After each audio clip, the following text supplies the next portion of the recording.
ka na ika'y mawiwili. So mga par, dahil nga araw-araw trending sa boxing world, ang WBA lightweight champion Gervonta Tank Davis. Natanong naman po mga idol, ang dating tinalo ni Manny Pacquiao na si Keith Thurman, na dahil na-expose si Tank Davis sa naging laban nito kontra kay Lamont Roach. Ano ba daw ang masasabi nito mga idol sa super fight na laban ni Shakur Stevenson kalaban si Tank Davis? Kapag nangyari ang laban sa lalong madaling panahon, at ayon kay Thurman Boy mga idol, alam niya daw na maraming pumapanig ngayon kay Shakur para manalo sa laban kay Davis Boy. Kaysa magaling daw si Shakur sa depensa at mas malaki ito kaysa kay Tank Davis. Siya na daw talaga mananalo sa laban. Pero hindi daw ito mga idol bumibenta kay Thurman ng ganitong senaryo. Magaling naman daw talaga si Shakur. Pero ang tanong daw mga idol, sino ba daw ang mga nakalaban ni Shakur para masabi natin na dudurugin ito si Tank Davis? May nakalaban na daw ba si Shakur kagaya ni Pitbull Cruz, Rolando Romero at Frank Martin na mga solid na fighters sa lightweight? Nag-iisang malakas na daw na boxer ang nakalaban ni Shakur. Ito nga si Edwin De Los Santos. At nakita daw natin ang galawan ni Shakur mga idol sa laban na to. Gumawa ito ng history sa boxing sports bilang kakaunting suntok na tinapon sa loob ng 12 rounds na bakbakan dahil puro takbo daw ang kanyang ginawa sa laban. Lumaban daw muna si Shakur sa dalawang fighter na kinikilala na halimaw bago ito mapalaban kay Tank Davis. Baka daw kasi mga idol mapahiya ito sa bakbakan. Dagdag pa ni Thurman, si Shakur daw ang klaseng fighter na hindi pwede ilagay sa street fight na bakbakan. Sasampalin lang daw siya mga idol sa away kalye dahil wala naman itong lakas na posible magpatulog sa kalaban. Si Tank Davis daw sanay sa isang dogfight. Nakita na daw natin ang senaryo na to mga idol sa naging laban ni Devin Haney kay Ryan Garcia na sa mga panahon na naglaban sila ni Haney, kinikilala ito na isang mahusay na fighter pero lumaban daw siya mga idol kay Ryan Garcia sa isang dogfight na bakbakan kaya na-expose ito sa laban.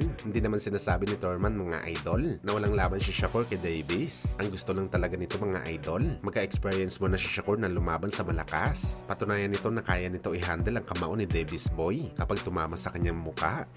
Well, dahil nga sa mga sinabi na to ni Thurman mga idol, tila sinagot na rin ito mga boss ang pag-aangas na sinabi dati ni Shakur kay Manny Pacquiao na sakaling naglaban daw sila ni Pacman, dodorogin niya lang ito sa kanyang prime. Malamang mga idol, kung makarating kay Thurman ang sinabi ni Shakur kay Boss Manny, siguradong matatawan na lang ito mga boss. Dahil nga hindi kaya mismo i-handle ni Thurman ang mga suntok ni Pacman, si Shakur pa kaya? Partida pa yan mga idol na puno ng pasa ang mukha ni Thurman sa 40 anyos na Pacquiao. Lalo pa kaya ang prime ni Pacman na sinasabi ni Shakur.